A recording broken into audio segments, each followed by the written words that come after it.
हरे कृष्णा। धर्मराज युधिष्ठिर बोले, हे जनार्दन, फाल्गुन मास के कृष्ण पक्ष की एकादशी का क्या नाम है तथा उसकी विधि क्या है? कृपा करके आप मुझे बताइए।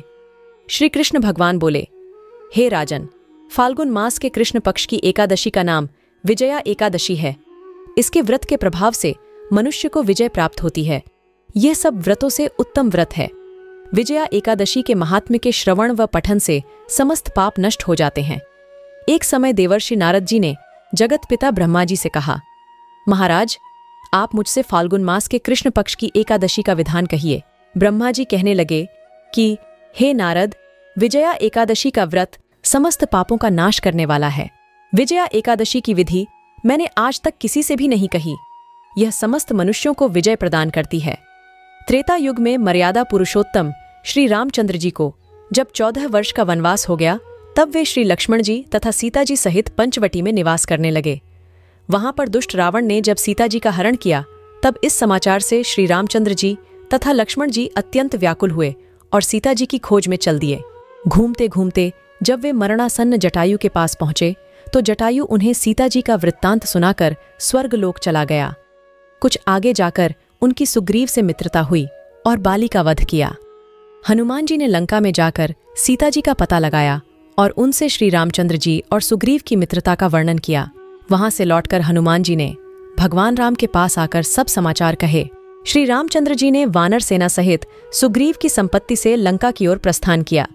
जब श्री रामचंद्र जी समुद्र के किनारे पहुंचे, तब उन्होंने मगरमच्छ आदि से युक्त उस अगाध समुद्र को देखकर लक्ष्मण जी से कहा कि इस समुद्र को हम किस प्रकार से पार करेंगे। श्री लक्ष्मण जी ने कहा, हे पुराण पुरुषोत्तम, आप आदि पुरुष हैं, सब कुछ जानते हैं। यहां से आधा योजन दूरी पर कुमारी द्वीप में वक्तालभ्य नाम के मुनि रहते हैं। उन्होंने अनेक ब्रह्मा देखे हैं। आप उनके पास जाकर इसका उपाय पूछिए। लक्ष्मण जी के इस प्रकार के वचन सुनकर श्री रामचंद्र जी वक्तालभ्य ऋषि के पास गए और उनको प्रणाम करके बैठ गए। मुनि ने भी उनको मनुष्य रूप धारण किए हुए पुराण पुरुषोत्तम समझकर उनसे पूछा कि हे राम, आपका आना कैसे हुआ? रामचंद्र जी कहने लगे कि हे ऋषि, मैं अपनी सेना सहित यहां आया हूं और राक्षसों को जीतने के लिए लंका जा रहा हूं।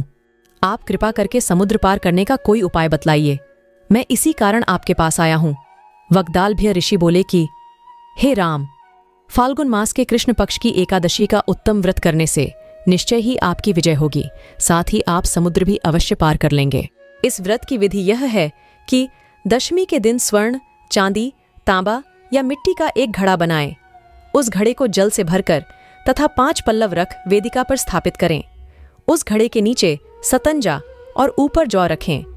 उस पर श्रीनारायण भगवान की स्वर्ण की मूर्ति स्थापित करें। एकादशी के दिन स्नान आदि से निवृत्त होकर धूप, दीप, नैवेद्य, नारियल आदि से भगवान की पूजा करें। तत्पश्चात घड़े के सामने बैठकर दिन व्यतीत करें और रात्रि को भी उसी प्रकार बैठे रहकर जागरण करें।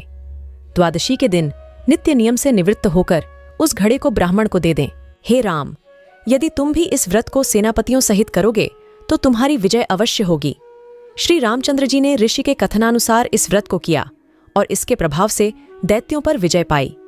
अतः हे राजन, जो कोई मनुष्य विधिपूर्वक इस व्रत को करेगा, उसकी विजय दोनों लोकों में अवश्य होगी।